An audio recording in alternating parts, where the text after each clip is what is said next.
Cholesterol తో ఇబ్బంది పడుతున్నారా? డయాబెటిస్ రివర్స్ చేసుకోవాలా? డైట్ తో పరిష్కారం. Contact functional nutrition Vinisha Reddy.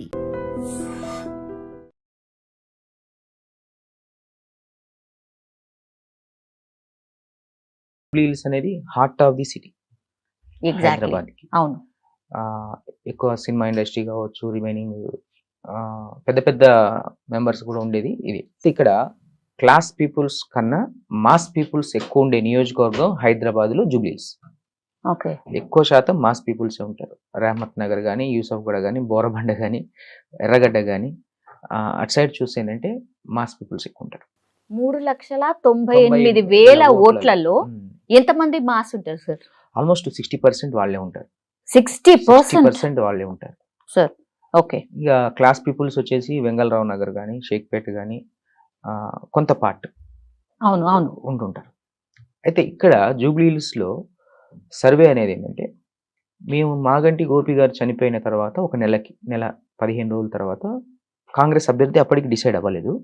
But మేము టెంపరీగా ఒక 2 నేమ్స్ తీసుకున్నాం కాంగ్రెస్ అభ్యర్థి ఆ రోజు తీసుకొని. బీఆర్ఎస్ నుంచి సునీత గారు అభ్యర్థి అనుకొని, బీజేపీ నుంచి సేమ్ ఇప్పుడు దీపక్ రెడ్డి గతంలో కంటెస్ట్ చేశాడు అనుకొని, ఏ పార్టీ ఓట్ బలం ఎక్కువ ఉంది అనే యాంగిల్లో సర్వే చేయడం జరిగింది. పార్టీ ఓట్ షేర్ ఓకే చూసినప్పుడు అక్కడ మనం ఆ రోజు డివిజన్కి ఒక 1200 శాంపిల్స్ తీసుకున్నాం. అంటే హ్యూజ్ శాంపిల్స్. అప్పుడు మొత్తం కూడా 7,200 శాంపిల్స్ ఒక 6 డివిజన్స్లో తీసుకోవడం జరిగింది.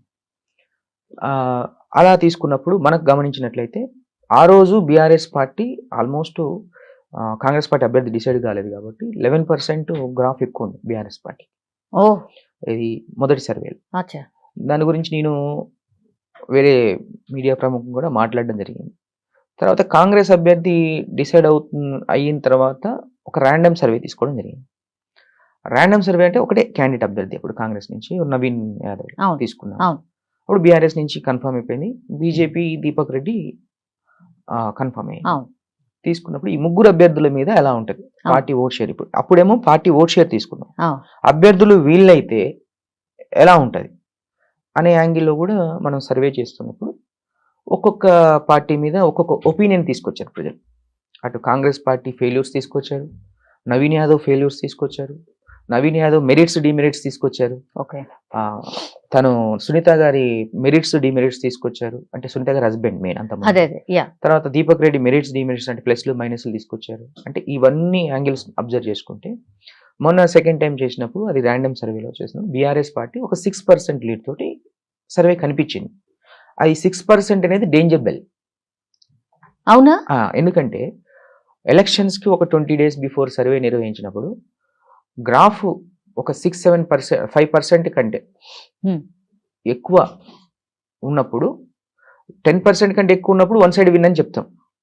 5, 6, 7 అట్లా ఉందని అనుకోండి, అది ఏ క్షణమైనా మారచ్చు. ఎందుకంటే ఈ 20 days లో స్టార్ క్యాంపెయినింగ్ పనిచేయచ్చు, పోల్ మేనేజ్మెంట్ పనిచేయచ్చు, తర్వాత ఆఫర్స్ ఎన్నికల హామీలు ఏవైతే ఉన్నాయో అవి పనిచేయచ్చు. ఓటర్ బ్రెయిన్ అంటే ఎవరైతే డెసిషన్ తీసుకుంటారో ఆ ఓటర్ బ్రెయిన్ వీటి మీద డిపెండ్ అయ్యి కన్వర్ట్ అయ్యే అవకాశాలు ఉంటాయి. సో ఇప్పుడు సెకండ్ టైం మనం చేసినప్పుడు బీఆర్ఎస్ కి 6% లీడ్ ఉంది. అలా అని బీఆర్ఎస్ వన్ సైడ్ గెలుస్తుందని చెప్పట్లేదు. ఎందుకంటే it is a danger bill. ఎందుకంటే గవర్నమెంట్ అధికారంలో ఉంది కాంగ్రెస్. అధికారంలో ఉన్న పార్టీ కాంగ్రెస్ కాబట్టి ఇక్కడ అపోనెంట్ ప్రతిపక్ష పార్టీకి 6% లీడ్ ఉంది. అప్పుడు ఇది ప్రతిపక్షానికి డేంజర్ బిల్. వీళ్ళు క్యాంపెయినింగ్ లో ఇంకొంచెం స్పీడప్ చేసుకోవాల్సిన పరిస్థితి అయితే బీఆర్ఎస్ పార్టీకి అక్కడ కనిపిస్తుంది. అది మరి కాంగ్రెస్ పార్టీకి గుడ్ సిగ్నల్ అంటే కాంగ్రెస్ పార్టీకి కూడా గుడ్ సిగ్నల్ కాదు అక్కడ. ఎందుకు? అధికారంలో కాంగ్రెస్ పార్టీ ఉన్నప్పటికీ బీఆర్ఎస్ కి 6% వచ్చింది అంటే అక్కడ ఎక్కడో నెగిటివ్ షేడ్స్ కనిపిస్తున్నాయి కాంగ్రెస్ పార్టీ. అది మేము గమనించడం జరిగింది. పార్టీ మీద మైనస్ ఉందా, అభ్యర్థి మీద మైనస్ ఉందా అనేది కొంచెం క్యాల్కులేట్ చేస్తాం. పార్టీ మీద మైనస్ ఉందా, అభ్యర్థి మీద మైనస్ ఉందా అన్నప్పుడు పార్టీ మీద మైనస్ కూడా ఉంది. ఎందుకంటే స్టేట్లో కాంగ్రెస్ గవర్నమెంట్ ఏర్పడిన తర్వాత రేవంత్ రెడ్డి ప్రభుత్వం తీసుకున్న కొన్ని నిర్ణయాలు, వ్యూహాత్మక నిర్ణయాలు ఏవైతే ఉన్నాయో మాస్ పీపుల్స్ ని కొంచెం దెబ్బతీసేలా ఉన్నాయి. అది హైడ్రా ఎఫెక్ట్. చాలా మంది మాట్లాడుతున్నారు సార్, హైడ్రా నిజంగానే కొంచెం దెబ్బతీసిందా సార్ కాంగ్రెస్? తీసింది మాస్ పీపుల్స్. ఎందుకంటే మిడిల్ క్లాస్ పీపుల్ ఏం చేస్తారంటే భూమి ఎక్కడ తక్కువ వస్తుందో చూసుకొని వాళ్ళ పిల్లల పెళ్లిల కోసం వాటి కోసం ఇన్వెస్ట్మెంట్ పెట్టుకుంటారు. ఆ ఇన్వెస్ట్మెంట్ పెట్టేటప్పుడు బ్యాంక్ లోన్స్ ఇస్తుంది కదా అనే ఒక ఉద్దేశంతో కూడా చేసుకుంటారు. అయితే ఈ రేవంత్ రెడ్డి ప్రభుత్వం వచ్చిన తర్వాత ఏంటంటే ఈ హైడ్రా పేరుతో అంతకుముందు ఇవన్నీ లేవు కదా, వాళ్ళకి తెలియదు, అవును అవేర్నెస్ లేదు. అవును అవేర్నెస్ లేకుండా, ప్రజలకు అవేర్నెస్ ఇవ్వకుండా, మీరు ఈ డేంజర్ జోన్లో ఉన్నారని చెప్పకుండా ఒకేసారి పోయి కూల్చివేతలకు నిర్ణయం తీసుకోవడం అనేది ఈ మాస్ ఓటర్స్ని కొంత హైదరాబాద్లో కూల్చివేసింది. ఎవరైతే ఈ రియల్ ఎస్టేట్ రంగం మీద డిపెండ్ అయి ఉన్నారో ప్రజలు, అంటే రియల్ ఎస్టేట్ రంగం అంటే భూములు అమ్మడం కొనడమే కాదు, బిల్డర్స్ ఉంటారు, అవును అందులో పనిచేసే కూలీలు ఉంటారు, దానికి పెయింటింగ్ ఉంటుంది, దాని బిల్డింగ్ మెటీరియల్ సప్లై చేసే వాళ్ళు, ఎన్నో రకాల ఎవ్రీథింగ్ అవును 18 రకాల వ్యాపారాలు ఉంటాయి. దానికి రియల్ ఎస్టేట్ అంటారు. ఈ 18 రకాల వ్యాపారస్తులు ఎవరైతే ఉన్నారో వాళ్ళందరూ కుదేలైన మొత్తం కొలాప్స్. మొత్తం 2 years నుంచి అసలు ఏమీ లేదు వాళ్ళకి. దానివల్ల ఏమైందంటే ఈ మాస్ పీపుల్స్ లో కాంగ్రెస్ మీద ఒక వ్యతిరేకత ఉంది. ఓకే కానీ ఈ రోజు రూరల్ ప్రాంతాల్లో, అంటే సిటీ మినహాయించి మినహాయించి రూరల్ ప్రాంతాల్లో మనం గమనిస్తే రేషన్ కార్డులు కావచ్చు, సన్న బియ్యం కావచ్చు, ఇంద్రమ్మ ఇల్లు కావచ్చు, ఈ 3 పథకాలు మాత్రం ఇక్కడ అయిన డ్యామేజ్ని కవర్ చేయడానికి రూరల్లో కొంచెం కాంగ్రెస్కి గ్రాఫ్ని తీసుకొస్తుంది. నిజమా సార్? కొంచెం నేను అచ్చా. చెప్తున్నా, కానీ ఇక్కడ క్రియేట్ చేసిన డ్యామేజ్కి అది కొంచెం మేనేజ్ కావట్లేదు. ఓకే సో ఈ రకంగా చూసుకున్నప్పుడు ఏంటంటే ఇక్కడ జూబ్లీ హిల్స్ ఎలక్షన్స్ అనేవి అటు కాంగ్రెస్ పార్టీకి కీలకం, at the same time BRS పార్టీకి కీలకం, మరి బీజేపీ పార్టీకి కూడా చాలా కీలకం. ఎందుకనే చెప్తాను, మా గవర్నమెంట్ మీద యాంటీ ఇన్కంబెన్సీ లేదు అని ప్రూవ్ చేసుకోవడానికి రేవంత్ రెడ్డికి ఈ ఎలక్షన్ చాలా ఇంపార్టెంట్. ప్రజల్లో వ్యతిరేకత లేదు, ప్రజలు మమ్మల్ని ఆశీర్వదిస్తున్నారు, మేము తీసుకునే ప్రతి నిర్ణయాన్ని గౌరవిస్తున్నారు ప్రజలు అని చెప్పుకోవడానికి జూబ్లీ హిల్స్ గెలిచి చూపిస్తే రేవంత్ రెడ్డికి కొంత వెసులుబాటు కల్పిస్తుంది. లేదు, రేవంత్ రెడ్డి మీద, ప్రభుత్వం మీద వ్యతిరేకత ఉంది, ప్రజలు ఈ సీఎం కంటే పాత సీఎంఏ బెటరు అని ఒక ఆలోచన ప్రజల్లో ఒకవేళ ఉంది. ఈ రిజల్ట్ కనిపిస్తే మాత్రం ఉంది అని ప్రూవ్ చేయడం కోసం బీఆర్ఎస్ పార్టీకి ఈ ఎలక్షన్స్ చాలా కీలకం. బీఆర్ఎస్ పార్టీ జూబ్లీ హిల్స్ లో గెలిస్తే ఖచ్చితంగా మళ్ళీ నెక్స్ట్ తెలంగాణలో బీఆర్ఎస్ పార్టీ అధికారంలోకి రాబోతుందని ఒక సైరన్ అయితే మోగుతుంది. సో అటు బీఆర్ఎస్ పార్టీకి కీలకం, ఇటు కాంగ్రెస్ పార్టీకి కీలకం. ఇక బీజేపీ పార్టీకి వస్తే ఆల్రెడీ 10 సంవత్సరాలు బీఆర్ఎస్ని చూశారు, ఒకసారి కాంగ్రెస్ని చూశారు, కాంగ్రెస్ వచ్చిన 2 సంవత్సరాలని ఫెయిల్ అయింది, నెక్స్ట్ అధికారంలోకి వచ్చేది బీజేపీ పార్టీయే అని బీజేపీ పార్టీ వాళ్ళని వాళ్ళు ప్రూవ్ చేసుకోవడానికి రేపు జిహెచ్ఎంసీ ఎలక్షన్స్ లో, గత జిహెచ్ఎంసీ ఎలక్షన్స్ లో సుమారు 48 డివిజన్లు గెలిచి రేపు జిహెచ్ఎంసీ ఎలక్షన్స్ లో కూడా మళ్ళీ బీజేపీ, మేము హైదరాబాద్ సిటీ అంతా బీజేపీ గాలి వీస్తుంది అని చెప్పు ప్రూవ్ చేసుకోవడానికి, ఇలా బీజేపీ పార్టీకి కూడా ఈ ఎలక్షన్స్ కీలకం. ఎందుకంటే కమింగ్ మార్చ్ ఆర్ ఏప్రిల్లో ఉండే అవకాశం, ఫిబ్రవరి క్లోజ్ అవుతుంది కాబట్టి ఇప్పుడు కార్పొరేషన్ ఎలక్షన్స్ దగ్గరలో ఉన్నాయి కాబట్టి బీజేపీకి కూడా ఇది చాలా కీలకం. సో ప్రజలు ఏమంటున్నారంటే మనకి ఇంపార్టెంట్ ఫస్ట్. ఈ అన్ని యాంగిల్స్ ని బిల్డ్ చేసుకొని ఒక సర్వే తీసుకుంటున్నప్పుడు ఏంటంటే కాంగ్రెస్ కి ఓన్లీ మైనార్టీస్ ఓట్ బ్యాంక్ ను బేస్ చేసుకొని వాళ్ళు ఎలక్షన్స్కి వెళ్ళే అవకాశాలు అయితే క్లియర్ గా ఉన్నాయి. ఎందుకంటే ఎంఐఎం నుంచి అభ్యర్థి నిలబెట్టకుండా గతంలో కంటెస్ట్ చేసిన ఎవరైతే అజారుద్దీన్ని ఎమ్మెల్సీని చేసి మైనార్టీస్ అత్యధిక కీలకం 1,25,000 1,10,000 అంటుంటారు ఓట్లు ఇక్కడ. కానీ మైనార్టీస్ ని బేస్ చేసుకొని బీసీ ఓట్ బ్యాంక్ ను బేస్ చేసుకొని కాంగ్రెస్ ఎలక్షన్స్కి వెళ్తుంది. దాంతోపాటు ఆపన్నాస్తమని ఏదైతే 4 హామీలు గతంలో తీర్చారో వాటిని బేస్ చేసుకొని ఇక్కడికి వెళ్తుంది. కానీ ఇక్కడ కాంగ్రెస్కి ఏంటంటే మాస్ ప్రజల్లో వ్యతిరేకత ఉంది.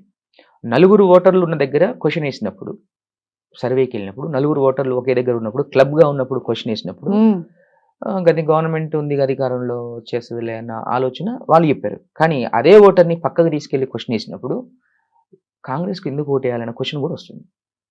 ఓకే, అంటే ప్రజల్లో 2 రకాల ఆలోచన ఉంది. Okay, at the same time అదే ఓటర్ మరి బీఆర్ఎస్కి వేస్తాడా అనే ప్రశ్న వచ్చినప్పుడు బీఆర్ఎస్ చూస్తే ఈ మీద సింపతి, ఎంపతి 2 పనిచేస్తున్నాయి. ఎవరి మీద? మాగంటి సునీత మీద. ఓకే, భర్త చనిపోయాడు అని ఒక సింపతి ఒకటి ఉంది. ఓకే, గతంలో 10 సంవత్సరాలు చూసాం కదా, 12 సంవత్సరాల నుంచి చేసుకుంటాడు, 3ఓసారి గెలిచాడు. అరే అన్యాయం అయిపోయింది ఆడబిడ్డకి, తన ప్లేస్ లో మనం ఉండి ఏం చేయాలనే ఆలోచనతోటి ఎంపతి కూడా తన మీద చూపిస్తుంది. కానీ నవీన్ యాదవ్కు వచ్చేసరి కాంగ్రెస్ అభ్యర్థికి ఓన్లీ సింపతి వర్క్టే ఒక్కడు. ఎందుకు? అప్పుడు ఓడిపోయాడు, వరుసగా ఓడిపోయాడు, తర్వాత మళ్ళీ మొన్న ఓడిపోయాడు. ఇలా చూసుకుంటూ వెళ్తే వరుసగా ఓడిపోతూ వస్తున్నాడు. కాబట్టి ఈసారి కాంగ్రెస్ అధికారంలో ఉంది, ఒకసారి ఓటేసి చూద్దాం అని ఒక సింపతి అయితే ఉంది. అయితే ఏ రకమైన ఓటర్లు వీళ్ళలో ఉన్నారు? యువత మెయిన్ చూస్తే. ఓ. యువత చూస్తే ప్రతి 10 మందిలో 6 కాంగ్రెస్ సైడు చెప్తున్నారు. Why sir? ఎందుకంటే అది అన్ని డివిజన్లలో కాదు. కొన్ని డివిజన్ లో ఇక్కడ మాత్రమే. బోరబండ, రేమత్ నగర్, ఈ ఎనగడ్డ అటు సైడ్ మాత్రమే. అచ్చా, అంటే మీరు చెప్పిన మాస్ ఏరియాస్ ఎక్కడైతే ఉన్నాయో అక్కడ అక్కడ చెప్తున్నారు. చెప్తున్నారు. కానీ యూసఫ్ కూడా, వెంగళరావు నగర్, షేక్పేట ఇటు సైడ్ చూస్తే యూత్ లో పెద్ద ఫాలోయింగ్ లేదు. ఓకే. ఇది అంటే యూత్ డివైడ్ టాక్ వస్తుంది. ఆ, అంటే యూత్ అంతా వన్ సైడ్ ఉంది అని చెప్పట్లే ఇక్కడ. ఓకే. కొన్ని డివిజన్లలో యువత నవీన్ యాదవ్ పేరు చెప్తే, కొన్ని డివిజన్లలో బీఆర్ఎస్ పార్టీ పేరు చెప్పుకుంటూ వస్తున్నారు. బీజేపీ పార్టీ కూడా చెప్పారు అక్కడ ఓహో, కొన్ని అచ్చా, ఓకే. డివిజన్లలో. అంటే ఇక్కడ బీజేపీ పార్టీని తీసిపడిన 9% ఓట్ బ్యాంక్ ఉంది వాళ్ళకి. అవును, 9%. 25,000 ఎంతనో లాస్ట్ టైం వచ్చినాయి సార్. అప్పుడు వచ్చింది కానీ మొన్న మా సర్వేలో ఓ, 9% వచ్చింది. ఓహో, ఓకే. 9% ఓట్ బ్యాంక్ ఉంది కాబట్టి అక్కడ యూత్ ఓటు ట్రాన్స్ఫర్ అయ్యే అవకాశం ఉంది. ఓ. కానీ మహిళల్లో 6 డివిజన్లలో కూడా చూస్తే ఉమెన్ సెంటిమెంట్ అనేది ఈ మాగంటి సునీత మీద వర్కౌట్ అవుతుంది మహిళల్లో. ఇక ఫ్రెష్ ఓటర్స్ ఏంటంటే అటు గవర్నమెంట్ రూలింగ్లో ఉంది కాబట్టి వాళ్ళు కాంగ్రెస్ సైడ్ కొంత మొగ్గు చూపుతున్నారు. ఎందుకంటే రేపు పొద్దున వాళ్ళ భవిష్యత్తు అది ఇది ఇంకా 3 సంవత్సరాలు ఉంది కదా, అవును. దానికోసం చూపుతున్నారు. ఓకే. బట్ ఇప్పుడున్న సిచ్యువేషన్స్ ప్రకారం గమనిస్తే బీఆర్ఎస్ పార్టీ ఒక 6% లీడ్లో ప్రస్తుతానికి కనిపిస్తుంది. అది ఏ క్షణమైన గ్రాఫ్ మారే అవకాశం అయితే ఉంది. Yes sir. సార్, ఇప్పుడు మీరు ఇంతకు ముందు చెప్పినట్టుగా నవీన్ యాదవ్ కి ఫాలోయింగ్ ఉంది యూత్ లో అని మ్మ్. చెప్పారు సార్. సగం డివిజన్స్ లో లేదు, సగం డివిజన్స్ లో ఉంది అవును, అని చెప్తున్నారు సార్. లాస్ట్ టైం మనం గమనిస్తే బీఆర్ఎస్ ఓడిపోవడానికి వన్ ఆఫ్ ది రీజన్ కూడా వాళ్ళు వాళ్ళ అమ్మమ్మల్ని వాళ్ళ అమ్మల్ని మోటివేట్ చేసి ఈ ఒక్కసారికి మీరు ఇటువైపు ఓటేస్తే చేంజ్ కనబడుతుంది, అట్లాగే మీ పెన్షన్లు కానీ ఇవన్నీ ఏమీ ఆగిపోవు, అన్నీ వస్తాయి, కాబట్టి కాంగ్రెస్కి ఓటేయండ్రని చాలా మంది యూతే అంటే అక్కడ ఓడిపోవడానికి, బీఆర్ఎస్ ఓడిపోవడానికి బీఆర్ఎస్ ముఖ్య గెలిచింది కదా మొన్న రూరల్ ఏరియాస్. రూరల్లోనా? నేను జూబ్లీహిల్స్ గురించి మాట్లాడు. No sir, rural areas Rural లో area వాళ్ళు లో. బాగా ఇంపాక్ట్ చూపించారట. సో ఇప్పుడు కూడా మళ్ళా యూత్ సగం మంది అట్లనే అంటున్నారు కదా, వాళ్ళు ఏమైనా వాళ్ళ అమ్మలకు మీరు చెప్పినట్టు మహిళలకు వాళ్ళు చెప్పిండ్రు అనుకోండి, అప్పుడు కాంగ్రెస్ వైపు టర్న్ అయ్యే అవకాశం ఏమైనా ఉందా? లేదు. అచ్చా, ఓకే. రూరల్ ప్రాంతాల్లో ఏంటంటే ఒక ఇంట్లో ఏదైనా ఇష్యూ జరిగితే ఊరంతా ఒక దగ్గరికి వస్తుంది. సార్, సిటీలో పక్క ఫ్లాట్లో మర్డర్ జరిగితే ఇంకో ఫ్లాట్కి తెలియదు. నిజం. ఓకేనా? ఒక రచయిత రాశాడు, ఇనుప్పెట్టలో ఇరుగ్గదుల్లో ఇనుప్పెంట లాంటి ఇరుగ్గదుల్లో బతుకుతున్న నగర జీవితం అని రాస్తాడు. ఇక్కడ సిటీలోకి వచ్చేసరికి ఏమవుతుందంటే అద్దాల మేళ్ళు కనపడ్డంత అందంగా పక్కనే స్లమ్ కూడా ఉంటుంది. అంతేగాని ఇక్కడ ఎవరి నిర్ణయం వాళ్ళదే, సెల్ఫ్ డెసిషన్. మాస్ ఓటర్స్లో మాత్రం ఆల్రెడీ కాంగ్రెస్ మీద వ్యతిరేకత విపరీతంగా ఉంది. ఇది ఒకటి Okay. పాయింట్ నోట్ చేసుకోవాలి. Yes yes. అది తల్లిదండ్రులు కావచ్చు, పిల్లలు కావచ్చు. ఎందుకంటే ఇక్కడ ఉన్న మాస్ ఓటర్స్ ఎక్కడి నుంచో ఇక్కడ పుట్టుకొచ్చిన వాళ్ళు కాదు, రూరల్ నుంచి పుట్టుకొచ్చిన వాళ్ళే. అవును. అక్కడి నుంచి మైగ్రేట్ అయ్యి ఇక్కడికి వచ్చి జీవనోపాధి కోసం వచ్చిన వాళ్ళే ఉన్నారు. Yes sir. బై బర్త్ ఇక్కడ ఉన్న వాళ్ళు లేరు. సో అక్కడ ఆల్రెడీ వ్యతిరేకత ఏదైతే ఉందో ఇక్కడ కంటిన్యూ అవుతుంది. సో నిర్ణయం పిల్లలు చెప్పినంత మాత్రాన మార్చుకోవడం లేదు. ఎందుకంటే వాళ్ళ జీవనోపాధి ఏంటంటే రూపాయి ఖర్చు పెట్టుకొని కష్టపడి చేసుకున్న వాళ్ళు, వాళ్ళ మీద దెబ్బ కొట్టినప్పుడు రూరల్ ఓటర్లో 100%, అదే ఏదైతే స్లమ్ ఓటర్స్లో 100% మైనస్ అయితే క్లియర్గా కనిపిస్తుంది. జనరల్లీ శాంపుల్స్ తీసుకున్నప్పుడు మీరు ఎట్లాంటి క్వశ్చన్స్ ఇస్తారు? క్వశ్చనీర్ ఎట్లా బేస్ చేసుకొని ఉంటుంది? ఎన్ని క్వశ్చన్స్ ఉంటాయి సార్? మేము ఎక్కువగా 6 క్వశ్చన్స్కి ప్రిఫరెన్స్ ఇస్తాం. ఓకే. ఎందుకంటే క్వశ్చన్ని కన్ఫ్యూజ్ చేసి అడుగుతాం. డైరెక్ట్గా మేము ఇప్పుడు మీరే ఓటర్ అనుకోండి, ఏ పార్టీకి ఓటేస్తారంటే మీరు చెప్పరు, ఏ అభ్యర్థికి ఓటేస్తారనే చెప్పరు. ఒకవేళ చెప్పినా అది నిజం కాదు. అవునా? నిజం కాదు. ఎందుకంటే ఇప్పుడు ఇంటికి ఒక మైక్ అయిపోయింది, ప్రజలు కూడా మైక్ పెట్టంగానే ఏదో ఒకటి చెప్పేస్తుంటారు, క్లియర్గా మాట్లాడు. అటువంటిప్పుడు మేము ఏం చేస్తామంటే మొదట ఒక 10 నిమిషాలు కన్ఫ్యూజ్ చేస్తాం. ఓకే. కన్ఫ్యూజ్ చేసేసి మా మోడ్ ఆఫ్ సర్వే డిఫరెంట్ ఉంటుంది. ఒక ఓటర్ దగ్గరికి 2 వెళ్తారు. ఎలా అంటే ఫస్ట్ ఒక పర్సన్ వెళ్ళి ఒక 4 దగ్గర ఉన్నప్పుడు డిస్కషన్ పెడతాడు. డిస్కషన్ పెట్టినాక సెకండ్ పర్సన్ తనకు తెలియకుండా వచ్చి నిలబడతాడు. ఇతను వెళ్ళిపోతాడు, క్వశ్చన్స్ అడిగిన వ్యక్తి. ఓకే. ఇతను వెళ్ళిపోయిన తర్వాత వాళ్ళు పెట్టుకునే డెసిషన్ మా ఆన్సర్. ఓహ్, అచ్చా, ఓకే. అప్పుడు జెన్యూన్ వస్తుంది. ఓకే. ఎందుకంటే నేను మిమ్మల్ని క్వశ్చన్ అడిగి వెళ్ళిన అనుకోండి, మీరు మీ మనసులో ఉన్న మాట తర్వాత మాట్లాడతారు. అలా అక్కడ ఆన్సర్ మేము క్యాలిక్యులేట్ చేసుకుంటాం. అందుకే మేము 100% సక్సెస్ అవ్వడానికి ఇదే రీజన్ Reason అన్నమాట. అచ్చా, ఓకే. రీజన్ ఉంటుంది. యా, అప్పుడు ఇంటర్నల్ వాయిస్ బయటకు వస్తుంది, ఎవరికి ఓటేస్తారు అనేది క్లియర్గా వస్తుంది. ఓకే. అప్పుడు ఆ టైప్లో మీ ఏ పార్టీ అధికారంలో ఉంటే బాగుంటుంది, ఏ అభ్యర్థికి అవకాశం ఇస్తే బాగుంటుంది, అసలు ఈ అభ్యర్థికి ఎందుకు ఇవ్వాలి అవకాశం, ఎందుకు ఓటేయాలి, ఇలా డిఫరెంట్ క్వశ్చన్స్ తీసుకుంటాం. తీసుకున్నప్పుడు ఫైనల్గా మాకు కావాల్సిన ఆన్సర్ని రాబట్టుకుంటాం. ఓకే. అప్పుడు అక్కడ శాంపిల్ కలెక్ట్ అయినట్టు. ఓకే. అక్కడ అందులో డైరెక్ట్ మైక్ పెట్టగానే చెప్పిన ఆన్సర్ మన మామూలుగా పబ్లిక్ టాక్స్ అవి దాన్ని తీసుకోవడానికైతే అస్సలు లేదు. అస్సలు అచ్చా, ఓకే. ఎందుకంటే నేను మొన్న ఒక ఛానల్లో చూసాను, అతనికి మైక్ పెట్టినప్పుడు ఫస్ట్ ఏ పార్టీ అధికారంలోకి వస్తుంది అంటే బీఆర్ఎస్ పార్టీ అధికారంలోకి వస్తుంది అన్నాడు. ఏ అభ్యర్థికి ఓటేస్తాం అంటే నవీన్ యాదవ్ ఓటేస్తాడండి. 2 different versions. అంటే Two different. కన్ఫ్యూజ్ అయ్యాడా లేకపోతే క్లారిటీగానే క్లారిటీనే అంటే ప్రజల్లో ఆన్సర్స్ ఇలా ఉంటాయి. ఓ, సో అక్కడ ఓటర్ని కరెక్ట్గా మన సైడ్ మోటివేట్ చేసుకొని వాళ్ళ దగ్గర నుంచి ఆన్సర్ రాబట్టుకున్నప్పుడే we can predict the correct judgement. అంటే మనసులో మాటలాగా ఏదో అంతే. పై పైన చెప్పడం అంతే. కాదు, ఏం ఆలోచిస్తున్నాడు అనేది కూడా క్యాల్కులేట్ చేస్తారు, రైట్? అంతే అచ్చా, ఓకే. సో అట్లాంటి శాంపిల్సే మీరు తీసుకుంటూ ఉంటారు. Sir, if you take name it 100 తీసుకున్నారు సార్, అందులో ఎంతమంది కరెక్ట్గా అంటే మీరు చేసిన ప్రిడిక్షన్లో ఎగ్జాక్ట్గా పడతాయి సార్ ఓట్లు? ఇప్పుడు 100 మెంబర్స్ని అడిగినప్పుడు ఒక 60% ఉన్నారనుకోండి కరెక్ట్ చెప్తారు. ఓకే. ఇప్పుడు ఇందా చెప్పిన ఉదాహరణ, Hmm. పైన 6 క్వశ్చన్లలో ఏ పార్టీ అధికారంలోకి వస్తే బాగుంటుందని బీఆర్ఎస్ అన్నవాడు, కింద 6వ క్వశ్చన్ ఏ అభ్యర్థికి ఓటేస్తున్నప్పుడు నవీన్ యాదవ్ అని చెప్పినవాడు, అది నాట్ టాలెంట్, అది తీసి పక్కనేస్తాం. అచ్చా, ఓకే. ఆ శాంపిల్ తీసి పక్కనేస్తాం. ఓకే. పైన కింద సేమ్ ఉన్నది అనుకోండి, ఆ శాంపిల్ని క్యాలిక్యులేట్ చేస్తాం. మీకు అర్థమైందా? సో 6 క్వశ్చన్స్ లో మీరు 4 తీసుకుంటారా సార్? అంటే 4 ఆన్సర్స్ ఒకటే లాగుంటే Yes. తీసుకుంటారా? 4 ఆన్సర్స్ ఒకే ఈక్వేషన్ లో ఉంటే okay, ఈ తీసుకుంటారు. ఓటు ఖచ్చితంగా అటు పడుద్ది. ఆహా, ఓకే. లేదు పైన ఒక ఆన్సర్ చెప్పి కింద ఇంకొక ఆన్సర్ చెప్పాడు అనుకోండి, అది డెసిషన్ పెండింగ్, ఎటైనా మారచ్చు. ఓకే. అంటే ఇంకా డిసైడ్ కాలేదు, ఎటైనా చెప్పాడొచ్చు. స్వింగ్ ఓటర్స్ అంటాం కదా, yes sir. Swing voters Yes. వాళ్ళ మీద పోల్ మేనేజ్మెంట్ అని ఒక చర్య ఎక్కువ ప్రేరేపితం చేస్తుంటారు. ఓహో. సో దానివల్ల అది స్వింగ్ ఓటర్ నో డెసిషన్ కింద పక్కన పెట్టేస్తాం. అచ్చా, అట్లా ఓకే. ప్రతి 100లో ఒక 20% స్వింగ్ ఓటర్స్ తేలుతూనే ఉంటారు. అందులో కూడా మేము చాలా జాగ్రత్తగా క్యాలిక్యులేట్ చేసుకుంటే ఇదంతా ప్రక్రియ అనాలిసిస్ చేయడం అనేది, అప్పుడు మనకు కరెక్ట్ వస్తుంది. Okay sir. అంతేకాని డైరెక్ట్గా 10లో 6 చెప్పారు అంటే ఇంకా వస్తుంది పార్టీ అనేది, రాంగ్ అది. అప్పుడు నిజమైన పోల్ స్టార్స్ ఉండరు. Yes sir.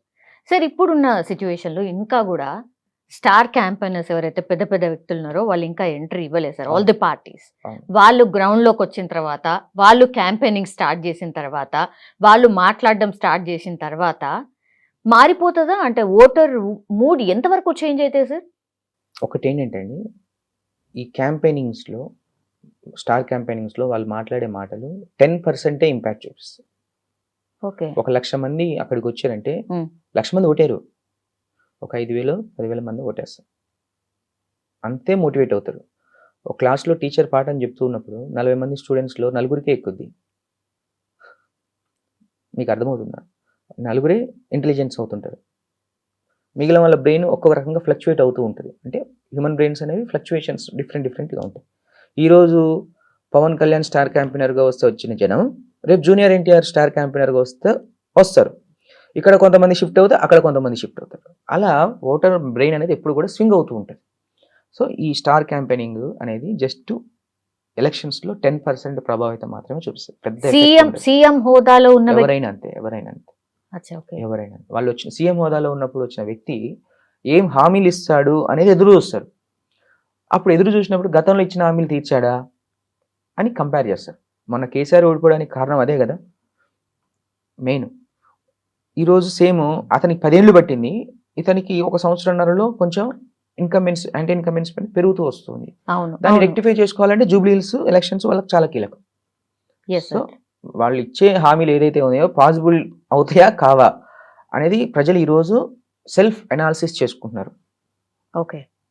ఎస్. ఇంకా ఉద్యోగస్తులు అయితే రిటైర్మెంట్ అయిన ఉద్యోగస్తులు ఎంత కోపం మీద ఉన్నారంటే గవర్నమెంట్ మీద, ఎందుకంటే వాళ్ళ అవును, ఫింక్షన్స్ కాదు, వాళ్ళకి రావాల్సిన డబ్బులు రిటైర్మెంట్ తర్వాత రావాల్సిన పిఎఫ్ డబ్బులు, కి సంబంధించిన PF డబ్బులు ఇంతవరకు రాలేదు. అవును, ఇవన్నీ ఫ్యాక్టర్స్ పనిచేస్తాయి.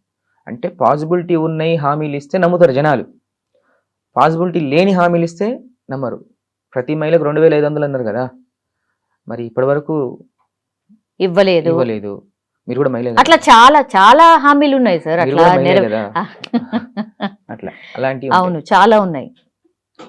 సో అలాంటి ఈక్వేషన్స్ ను ప్రజలు ఇప్పుడు క్యాలిక్యులేట్ చేయాలి. ఎందుకంటే ప్రతి ఇంట్లో గ్రాడ్యుయేట్స్ ఉన్నారు, పోస్ట్ గ్రాడ్యుయేషన్ చేసిన వాళ్ళు ఉంటారు, ప్రతి ఇంటికి ప్రైవేట్ ఎంప్లాయ్ గవర్నమెంట్ ఎంప్లాయ్ ఏదో ఒక ఎంప్లాయ్ ఉన్నాడు, అనాలిసిస్ చేసుకున్నాడు. ఇప్పుడు సోషల్ మీడియా 4 గోళ్ల మధ్య జరిగిన మీటింగ్ బయటికి రావాలంటే దూరదర్శన్ ఛానల్లో ఏదో పెట్టుకొని వినేవాళ్ళు. కానీ ఇప్పుడు 4 సెకండ్లు కాదు, మైక్రో సెకండ్స్ అంటాం కదా, ఇక్కడ మనం మాట్లాడుకుంది నెక్స్ట్ మినిట్ వెళ్ళిపోతుంటుంది. సో అంత టెక్నాలజీ అంత డెవలప్ అయిపోయింది. సో ప్రతిదీ కూడా క్యాలిక్యులేట్ చేస్తున్నాడు ఓటర్. అంత ఈజీగా నేను ఇంటికి వెళ్ళి బొట్టు పెట్టి 2 చేతులు దండం పెట్టి వచ్చి ఓటేయమంటే ఓటేసే రకాలు లేరు జనాలు, అస్సలు లేరు. ఏ క్షణమైనా ఓటర్ బ్రెయిన్ ఫ్లక్చువేట్ అవుతుంది, నైట్కు నైటే మారుతుంది. అవును అవును యా సార్. 3,98,000 ఓటర్స్ ఉన్నారు sir. Actually last time only 45% మాత్రమే నమోదైంది సార్. అయితే ఈసారి అంటే ఇంత క్యాంపెయినింగ్ చేస్తారు, ఒకే నియోజకవర్గం మీద అంటే కాన్సన్ట్రేషన్ అన్ని పార్టీస్ చేస్తాయి కాబట్టి ఎంత ఓటింగ్ శాతం పెరగొచ్చు అనేది ఒకటి సార్. తర్వాత మైనార్టీస్ ఏమో 1,10,000 20,000 అంటున్నారు వాళ్ళు, బీసీలు 1,80,000 మంది ఉన్నారు అంటున్నారు. వీళ్ళిద్దరు ఇంపాక్టే చాలా ఎక్కువ ఉంటుంది జూబ్లీ హిల్స్ మీద అనేది కూడా ఒక చర్చ సార్. అవును, వాస్తవం మీరు అన్నది. మైనార్టీస్ 1,10,000 ఉన్నప్పటికీ, ఫిగర్ హార్డ్లీ 1,10,000 నుంచి 15 మధ్యలో ఉంటుంది ఉన్నప్పటికీ, వాళ్ళది పోల్ పర్సంటేజ్ చాలా తక్కువ ఉంటుంది. అంటే వాళ్ళు హార్డ్లీ 30,000 to 40,000 మధ్యలోనే పోలింగ్ అవుతుంది మైనార్టీస్ నుంచి. ఓకే. కానీ ఇటు చూస్తే బీసీలకు చూస్తే ఏంటంటే మీరు అన్న 1,80,000 ఉన్నప్పటికీ వాళ్ళది ఒక 80,000 to 90,000 పోలే అవకాశం ఉంటుంది, సగం టు సగమే. అలా వాళ్ళకి 80,000 అనుకోండి, 80-40 ఎంత అయింది, 1,20,000 అయింది. క్రిస్టియన్స్ ఒక 30,000, తర్వాత కమ్మ సామాజిక వర్గం అదర్ దాన్ రెడ్డిస్ వాళ్ళందరూ కలిపి ఒక 1,80,000 ఓటు ఇంకా పోలింగ్ అవుతుంది. మీరు గమనిస్తే 50% ఎబో అయితే జూబ్లీ హిల్స్ లో పోలే అవకాశాలు చాలా తక్కువ. అయితే ఇక్కడ చూస్తే కాంగ్రెస్ పార్టీకి అత్యంత కీలకమైన ఓట్లు మీరన్న బీసీ, తర్వాత మైనార్టీస్. ఈ మైనార్టీస్ అందరూ ఓటేస్తారంటే మైనార్టీస్ పర్సెప్షన్ ఎలా ఉందంటే ప్రతి 10 మందిలో 7:3, 7 కాంగ్రెస్ పేరు చెప్తే 3 బీఆర్ఎస్ పేరు చెప్తున్నారు. కానీ బీసీలోకి వచ్చేసరికి బ్యాలెన్స్డ్ ఉంది, 50-50 ఉంది, అటు ఇటు. అవునా? ఎందుకు అంటే బీసీ క్యాండిడేట్ అయినప్పటికీ కూడా నవీన్ యాదవ్ అభ్యర్థి క్యాండిడేచర్ లో చిన్న లోపాలు ఉన్నాయి. మేము పబ్లిక్ చెప్పిందే మనకి ఇంపార్టెంట్. పబ్లిక్ ఏం చెప్తున్నారు, ఇతను ఓన్లీ ఒక కమ్యూనిటీని సంబంధించి ఎంకరేజ్ చేసుకుంటూ వెళ్తున్నాడు, మిగిలిన కమ్యూనిటీస్ బీసీలో యాదవులు, గౌడ్స్, ముదిరాజులు, ఒడ్డెరులు వీళ్ళందరూ ఉంటారు. అయితే అతను పక్కన తిరిగే ఒక 20-30 మందిలో యాదవులు ఎక్కువ పర్సంటేజ్ ఉండడం, ఒకే కమ్యూనిటీ ఎక్కువ ఉండడం, మిగిలిన కమ్యూనిటీ పీపుల్స్కి కొంచెం చేదుగా ఉంది. సో అందరినీ కలుపుకుపోవట్లేదని ఒక భావన బిల్డ్ అయింది. అది బిల్డ్ అయితే చాలా డేంజర్, అది ఏ టైం అయినా అది జరుగుతూ ఉంటుంది. అయితే నెక్స్ట్ మరి బీఆర్ఎస్ పార్టీకి ఓటేస్తారా అంటే బీఆర్ఎస్ పార్టీకి ఓటేయడం కొంచెం ఇంకా డెసిషన్ పెండింగ్ లో ఉన్నారు వాళ్ళు. ఇది అదర్ దాన్ బీసీలు అందరూ యూనిటీగా ఉందామని చూశారు, కానీ ఇతని వ్యక్తిగత పోకడలో కొన్ని లోపాల వల్ల ఏమైందంటే కొంచెం చేదుగా ఉన్నప్పటికీ ఇటు పూర్తిగా షిఫ్ట్ అవ్వాలి బీఆర్ఎస్కి. బీఆర్ఎస్కి వెళ్ళి షిఫ్ట్ అవ్వలేదు కాబట్టి ఇప్పుడు సరి చేసుకుంటే నవీన్ యాదవ్ కలిసి వచ్చే అంశం ఉంది. సేమ్ ఇదే పోకడ పోతే ఏంటంటే ఆ ఓటు క్రాస్ అయ్యే అవకాశం క్లియర్ గా ఉంది. ఇక కమ్మ సామాజిక వర్గంకి వచ్చేసరికి చాలా కీలకం, ఆంధ్ర సెటిలర్స్ ఓటర్స్. ఇక్కడ ఎక్కువ సెటిలర్సే ఉంటారు, ఆంధ్ర సెటిలర్స్ ఎక్కువ పోలేదు కూడా వాళ్ళ ఓటింగ్. వాళ్ళు 40,000 ఉన్నా 35,000 వాళ్ళ పోలింగ్ అయిపోయింది, ఖచ్చితంగా వస్తారు, ఓటేస్తారు. అయితే ఇక్కడ మాగంటి సునీత, మాగంటి గోపితో మంచి రిలేషన్స్ ఉండే గతంలో. ఒక 10% ఓటర్స్ ఆ సామాజిక వర్గంలో కొంచెం ఇష్యూస్ ఉండొచ్చు తప్ప మిగిలిన వాళ్ళందరూ కొంచెం యూనిటీగా ఉంటారు. జూబ్లీహిల్స్ కావచ్చు, కుకటిపల్లి కావచ్చు, షేర్లింగంపల్లి కావచ్చు, తర్వాత సిటీలో మల్కాజిగిరి కావచ్చు, ఈ ఏరియాలలో యూనిటీగా ఉంటారు. ఒకసారి ఓటేద్దామని డిసైడ్ అయితే ఓటేసేస్తారు కంపల్సరీ. ఆ పార్టీ ఓటేయాలి అనుకున్నారంటే పోతారు, ఓటేస్తారు. వాళ్ళు పర్సెప్షన్ వాళ్ళ పర్సెప్షన్ ఎలా ఉందంటే అధికారంలో కాంగ్రెస్ పార్టీ ఉంది, మరి నవీన్ యాదవ్ ఓటేయాలా వద్దా అని చూస్తే నవీన్ యాదవ్ హిస్టరీ చూస్తున్నారు, పాత హిస్టరీ. అచ్చా, ఇటువైపు కూడా ఆలోచన చేస్తున్నారు వాళ్ళు. హిస్టరీ చూస్తున్నారు. ఓకే హిస్టరీ చాలా ఇంపార్టెంట్. ఓకే ఏంటి who is Naveen Yadav, what is Naveen Yadav, why should be vote అనేది ఒక ఆలోచన ఉంటుంది. హిస్టరీలో కొంచెం ఏమైనా లోటుపాట్లు ఉన్నాయనుకోండి, ఓట్ అనేది ఇటు షిఫ్ట్ అవుతుంది బీఆర్ఎస్కి. ఓకే హిస్టరీ బాగుందనుకోండి, గవర్నమెంట్ ఉంది కాబట్టి ఏదైనా పనులు చేసుకోవచ్చులే నాకు ఆలోచనతోటి ఇటేసే అవకాశం ఉంది. కానీ వీళ్ళు ఇంకా పూర్తిగా డెసిషన్ తీసుకోలేదు కాబట్టి రేపు 31-2 తారీఖులలో వీళ్ళు డెసిషన్కి వచ్చేస్తారు ఏ పార్టీకి ఓటేస్తామని. అచ్చా ఓకే, ఇంకా డెసిషన్ పెండింగ్ లో ఉందా వీళ్ళది? పెండింగ్ లో ఉంది. ఓకే సో అది జరుగుతుంది. ఇక ఫైనల్ గా చూస్తే ఆల్ టుగెదర్ ఓటర్స్ లో చూస్తే ఏంటంటే పోల్ అయ్యేది 2 లక్షల ఓట్ల వరకు పోల్ అవుతుంది ఈసారి. 183, 186 పోయినసారి అయింది. ఈసారి ఒక 10,000 పెరుగుద్ది, బైపోల్స్ లో కొంచెం పెరుగుద్ది. ఒక 2 లక్షల లోపు ఓటు పోల్ అయ్యి బీజేపీ అభ్యర్థి గనక 20,000 ఓటు కన్నా ఎక్కువ చీలిస్తే అది కాంగ్రెస్ పార్టీకి మైనసా? చెప్తున్నాను కదా, ఓకే బీజేపీ పార్టీ 15,000 తోటి ఆగిపోయింది అనుకోండి, కాంగ్రెస్ పార్టీ గెలుస్తుంది. ఓకే, వన్ సైడ్ అవుతుంది అప్పుడు. ఓకే, సో ఇక్కడ బీజేపీ ఓట్ బ్యాంక్ చీల్చడం ఎంతవరకు చీల్చుద్ది అనేది చాలా ఇంపార్టెంట్. ఓకే, సో వీళ్ళు బీజేపీ వాళ్ళు ఎక్కువ చీల్చేది ఏంది, యాంటీ కాంగ్రెస్ ఓట్ బ్యాంక్. కాంగ్రెస్కి వ్యతిరేక ఓట్ బ్యాంక్ తీసుకుంటూ వస్తారు. వాళ్ళు ఎక్కువ కాంగ్రెస్ ఓట్ని డ్యామేజ్ చేసి లాక్కున్నారు అనుకోండి, బీఆర్ఎస్ ఓట్ సేమ్ అలానే ఉంటుంది. అప్పుడు ఏమవుతుందంటే వీళ్ళు 25,000-30,000 బీజేపీ కనుక తీస్తే బీఆర్ఎస్ విన్నింగ్ 10,000తో గెలుస్తారు. ఓకే సార్, పార్టీ వైజ్ గా చూసుకుంటే కనుక BRS, Congress and BJP sir. First BRS గురించి మాట్లాడదాం. బికాస్ మాగంటి గోపీనాథ్ చనిపోయిన తర్వాత వచ్చే ఎలక్షన్స్ వాళ్ళ సీట్ కూడా సిట్టింగ్ సీట్ అది. సో వాళ్ళు ప్లస్ ఏంటి, వాళ్ళ మైనస్ ఏంటి సార్? అంటే బీఆర్ఎస్ పార్టీకి కలిసి వచ్చే అంశం ఒకటి సెంటిమెంట్, తర్వాత రేవంత్ రెడ్డి ఫెయిల్యూర్స్, ఓకే అదేవిధంగా నవీన్ యాదవ్ యొక్క హిస్టరీ, పాస్ట్ హిస్టరీ, ఓకే అందులో ఏమైనా లోపాలు ఉంటే వీళ్ళకి కలిసి వస్తాయి. అదేవిధంగా పాత ప్రభుత్వ పాలన, కొత్త ప్రభుత్వ పాలన రెండింటి కంపారిజన్, ఓకే అది బీఆర్ఎస్ పార్టీకి. అట్ ద సేమ్ టైం మహిళ, ఉమెన్ అనే ఒక సెంటిమెంట్ అనేది కొంచెం కలిసి వస్తుంది.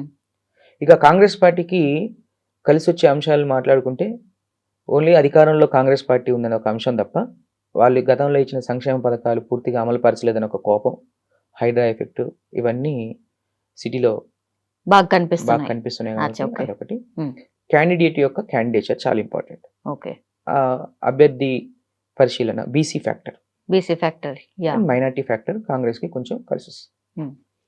ఇక బీజేపీ పార్టీకి మొదటి నుంచి యాక్చువల్గా ఇప్పటికే బీజేపీ పార్టీ సిటీలో బాగా ఒక తారాజువలాగా ఎలగాల్సిన పరిస్థితి ఉండే గతంలో.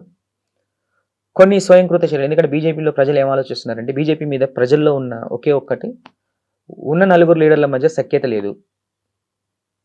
అవును, ఒకళ్ళంటే ఒకరికి పడదు. ప్రజల్లో ఈ పర్సెప్షన్ 100% బిల్డ్ అయింది.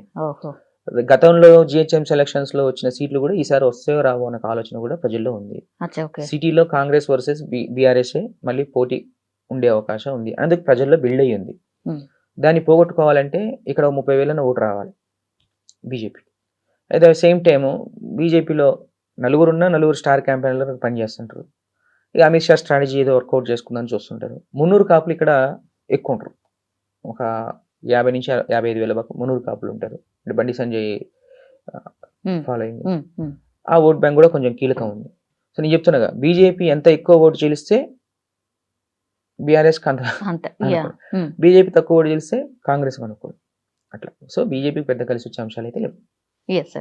ఇప్పుడు టిఆర్ఎస్ గెలిస్తే ఎలా ఉండొచ్చు రాజకీయం, లేదంటే కాంగ్రెస్ గెలిస్తే ఎట్లా ఉండొచ్చు, బీజేపీ గెలిస్తే ఎట్లా ఉండొచ్చు? ఒకటి చెప్తా సూటిగా, స్టేట్ అంతా ప్రజలు కూడా ఏం ఆలోచిస్తారంటే జూబ్లీహిల్స్ లో బీఆర్ఎస్ గెలిస్తే రాబోయేది బీఆర్ఎస్ పార్టీని అధికారంలో ఒక ఆలోచనలో ఉంటారు. కానీ బై ఎలక్షన్స్ ఇది ఇంకా 3 సంవత్సరాలు ఉంది. తర్వాత ఈ 3 సంవత్సరాల్లో కాంగ్రెస్ పికప్ అవ్వచ్చు. మీరు ఊహించవచ్చు, 2023 ఎలక్షన్స్ కు ముందు 7 నెలల ముందు కర్ణాటక రిజల్ట్స్ రాకముందు తెలంగాణలో బీఆర్ఎస్ వర్సెస్ బీజేపీ అన్నారు.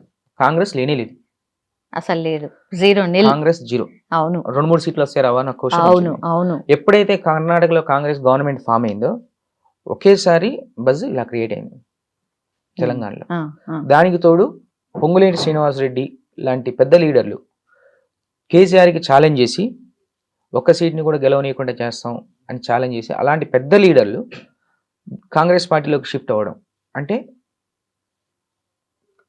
చేరికలు కాంగ్రెస్ పార్టీలో చేరడం, పెద్ద పెద్ద లీడర్లు చేరికలు ఎక్కువ చేరడం అంటే బీజేపీని కాదని బీఆర్ఎస్ లో కాంగ్రెస్ లో చేరడం కాంగ్రెస్ పార్టీకి ఇంకొంచెం ఆజ్యం పోసింది. అలా 6 నెలల్లోనే మార్పు రావాలి, ఒకసారి కేసీఆర్ని మార్చాలి, మార్పు రావాలి కాంగ్రెస్ రావాలని ఒక అంశంతో క్లియర్గా కాంగ్రెస్ పార్టీ తీసుకొచ్చిన క్యాంపెయిన్ ఏదైతే ఉందో ఒక్కసారి కేసీఆర్ని మార్చి చూద్దాం అన్న ఒక ఆలోచనతో ప్రజలు ఓటేశారు. కాంగ్రెస్ లేదు, అందుకే ఇంకా ఇక్కడ 3 సంవత్సరాలు ఉంది. ఇప్పుడు మనం అనుకుంది బీఆర్ఎస్ వర్సెస్ కాంగ్రెస్ అనుకున్నాం, రేపు పొద్దున బీజేపీ వేరే పార్టీతో అలయన్స్ అయి రావచ్చు అవునా. సో ఈ బై ఎలక్షన్స్ ఎఫెక్ట్ ఎప్పుడు కూడా జనరల్ ఎలక్షన్స్ మీద ఉండదు. ఓకే, వచ్చే స్థానిక ఎన్నికలు లేదంటే జిహెచ్ఎంసీ ఎన్నికల మీద, జిహెచ్ఎంసీ ఎలక్షన్స్ మీద ఉంటుంది ఈ బై ఎలక్షన్స్ ఖచ్చితంగా ఉంటుంది. ఎందుకంటే బీజేపీకి చాలా కీలకం, కాంగ్రెస్ అట్లా అధికారంలో ఉంది కాబట్టి వాళ్ళు మేజర్ నెంబర్ ఆఫ్ సీట్స్ కొట్టాలని వాళ్ళు ఉంటారు. ఎంఐఎం ఇప్పుడు ఆల్రెడీ ఇంటర్నల్గా సపోర్ట్ చేస్తుంది కాబట్టి సపోర్టింగ్ ఉండే అవకాశం ఉంది. ఇంకా బీఆర్ఎస్కి కాంగ్రెస్ ఇప్పుడు ఇక్కడ జిహెచ్ఎంసీలో గెలిస్తే, అదే జూబ్లీహిల్స్లో గెలిస్తే జిహెచ్ఎంసీలో ఎక్కువ సీట్స్ వస్తాయని ఒక నమ్మకం. అంటే కాంగ్రెస్ మీద సిటీలో గ్రాఫ్ లేదు, గతంలో రూరల్లోనే కాంగ్రెస్ గ్రాఫ్ ఉంది, సిటీలో లేదు. అదే ఈక్వేషన్ బిల్డ్ చేస్తే బీఆర్ఎస్ సిటీలో మేయర్ గెలిచే అవకాశం అయితే ఉంటుంది. సో ఎఫెక్ట్ ఉంటుంది. పోల్ మేనేజ్మెంట్ ఎట్లా ఉండొచ్చు సార్? అంటే జనరల్లీ కూడా ఈ బై ఎలక్షన్స్ అప్పుడు poll management very very important అంటారు కదా, ఇప్పుడు కూడా ఎంత కీలకం సార్? నేను ఖచ్చితంగా చెప్పాలి అంటే ఇప్పుడు ఎలక్షన్స్ క్యాండిడేట్ ఒక 30% క్యాండిడేచర్, క్యాంపెయినింగ్ ఒక 20% ఉంటే మిగిలిన 50% పోల్ మేనేజ్మెంట్ ఉంటుంది. అవునా? ఎందుకంటే మాస్ ఓటర్స్ ఎక్కువ ఉంటారు ఇక్కడ, చెప్పాం కదా. అవును, ఈ పోల్ మేనేజ్మెంట్ మీదనే ఎక్కువ ఎలక్షన్స్ ఇప్పుడు అవుతున్నాయి. క్యాండిడేచర్ బాగుండి పోల్ మేనేజ్మెంట్ చేసుకోకపోతే ఓడిపోయే అవకాశం కూడా ఉంటాయి. ఉదాహరణకు మునుగోడు బై ఎలక్షన్స్ వచ్చాయి, అక్కడ Rajagopal Reddy number 1 candidate. Last మినిట్లో అందరూ రాజగోపాల్ రెడ్డి బై ఎలక్షన్స్లో బీజేపీ గెలుస్తుందని ఈక్వేషన్ వచ్చింది, అన్ని సర్వేలు వచ్చినాయి. లాస్ట్ 3 days పోల్ మేనేజ్మెంట్లో కొన్ని ఏరియాల్లో ఫెయిల్ అయ్యాడు. అక్కడ మొత్తం ఓట్ అంతా షిఫ్ట్ అయిపోయి 10,000తో ఓడిపోయాడు. ఏది డబ్బులు పంచలేదు అన్న నెగటివ్ ప్రచారం ఎక్కువైంది కదా సార్ అప్పుడు. పోల్ మేనేజ్మెంట్ అనేది చాలా కీలకం. క్యాండిడేచర్తో పాటు పోల్ మేనేజ్మెంట్, క్యాండిడేచర్ ఫెయిల్ అయ్యి పోల్ మేనేజ్మెంట్ బాగా చేసినా గెలిచిన సందర్భాలు ఉన్నాయి. ఇప్పుడు ఎలక్షన్స్లో ఎక్కువ పాత్ర పోషించేది పార్టీ జెండాతో పాటు పోల్ మేనేజ్మెంట్. ఓకే, అది డెఫినెట్లీ అధికార పార్టీకి అనుకూలంగా ఉంటుంది సార్ జనరల్లీ. అంటే ఇప్పటికే 8 మంది మంత్రులు, 20 మంది ఎమ్మెల్యేలు, అన్ని కార్పొరేషన్ చైర్మన్లు అందరు కలిపి బూతులు పంచుకొని పని చేసుకుంటూ వెళ్తున్నారు కాంగ్రెస్ పార్టీ వాళ్ళు. బీఆర్ఎస్ వాళ్ళు కూడా ఉన్న 30 మంది ఎమ్మెల్యేలు గ్రౌండ్ లోనే ఉన్నారు, ఇక్కడిక్కడనే ఉన్నారు. అంటే ఆల్మోస్ట్ స్టేట్ లీడర్స్ అందరూ కూడా జూబ్లీహిల్స్ లోనే ఉన్నారు గమనిస్తే. సో కాబట్టి వాళ్ళ బలం వీళ్ళ బలం బల పరీక్ష చేసుకునే టైం ఇది ఖచ్చితంగా. ప్రస్తుతానికైతే మా సర్వే ప్రకారం ప్రస్తుతం లీడ్ బీఆర్ఎస్ ఉందని చెప్తున్నాం. మరి వాళ్ళది కంటిన్యూ అవుద్ది అంటే వెయిట్ చేయాలి, ఇంకా టైం ఉంది ఎలక్షన్స్కి. హార్డ్లీ ఇంకా 13 days ఉంది, 13-14 days. ఈ 14 daysలో ఏదైనా జరగవచ్చు. కాబట్టి ఇప్పుడు ఒక ర్యాండమ్ సర్వే అవుతుంది, అది వచ్చిన తర్వాత మళ్ళీ కూర్చునే ప్రయత్నం చేయాలి. ఎప్పుడు అయిపోతుంది సార్ మీ ర్యాండమ్? చెప్పాగా 30th. ఆల్మోస్ట్ ఒక ఫస్ట్ రోజు మీరు ఇవ్వగలుగుతారా? 31st రోజు ఇచ్చేస్తారు. Yes sir. ఈసారి అంటే లాస్ట్ 2 times కూడా మాగంటి గోపీనాథ్ 16,000 votes తోని గెలిచిండు సార్. ఈసారి ఎంత ఎవరైనా సరే కాంగ్రెస్ గెలిస్తే 5,000 లోపు, ఓ గాడ్, బీఆర్ఎస్ గెలిస్తే 10,000. అసలు బీజేపీ పోటీనే లేనట్టుంది కదా సార్. అంటే యాజ్ పర్ యువర్ సర్వే పోటీ అనేది చాలా తక్కువ. ఓటర్ ఆలోచించట్లే పోటీ వేయాలనేది. సింపథైజర్స్, బీజేపీ సింపథైజర్స్, ఆర్ఎస్ఎస్ వర్గీయులు మాత్రం ఓటేసే అవకాశం ఉంది. అదొక 15,000 to 20,000 పోలే అవకాశం. ఒక 9% ఓటింగ్ అయితే పోలింగ్ లో ఒక 2 లక్షలు అవుతే ఒక 9%, అంటే 18,000 to 20,000. కాంగ్రెస్ వర్సెస్ బీఆర్ఎస్ ఉంది ఇప్పటికైతే పోటీ మాత్రం. ఓకే, లాస్ట్ మూమెంట్ ఏమైనా చేంజ్ అవుతుందా మరి? అంటే ఎక్దమ్ చేంజ్ అయ్యే అవకాశం లేదు. పోటీ in between Congress and BRS ఉంటుంది. ఒకవేళ బీజేపీ మీరన్న పోల్ మేనేజ్మెంట్ గట్టిగా చేసుకుంటే పోటీ గట్టి ట్రయాంగిల్ ఫైట్ ఇవ్వచ్చు. అప్పుడు కూడా వీళ్ళిద్దరిలో ఎవరో ఒకరు గెలుస్తారు. Thank you sir, thank you so much. And for more videos, Please subscribe to iDream. Please subscribe to iDream. Please subscribe iDream. And please subscribe to iDream. For more videos, subscribe to iDream. Please like, share and subscribe to the channel. Congratulations, iDream. Subscribe to iDream. Subscribe to iDream. so subscribe to iDream Media. iDream team అందరికి huge congratulations. Please subscribe iDream Media. Please subscribe to iDream. Subscribe iDream. Please subscribe to iDream. iDream అంటే నా కళల ఛానల్ను subscribe చేసుకున్న నోరు తిరుగుతలేదు, మీరైతే గంట గుర్తు కొట్టండి. For more such videos, please subscribe to iDream. Subscribe to iDream. Please subscribe to iDream. Please subscribe iDream Media. Please do subscribe to iDream. Please subscribe to iDream Media. For best entertainment and information, please subscribe iDream. And don't forget to subscribe to iDream.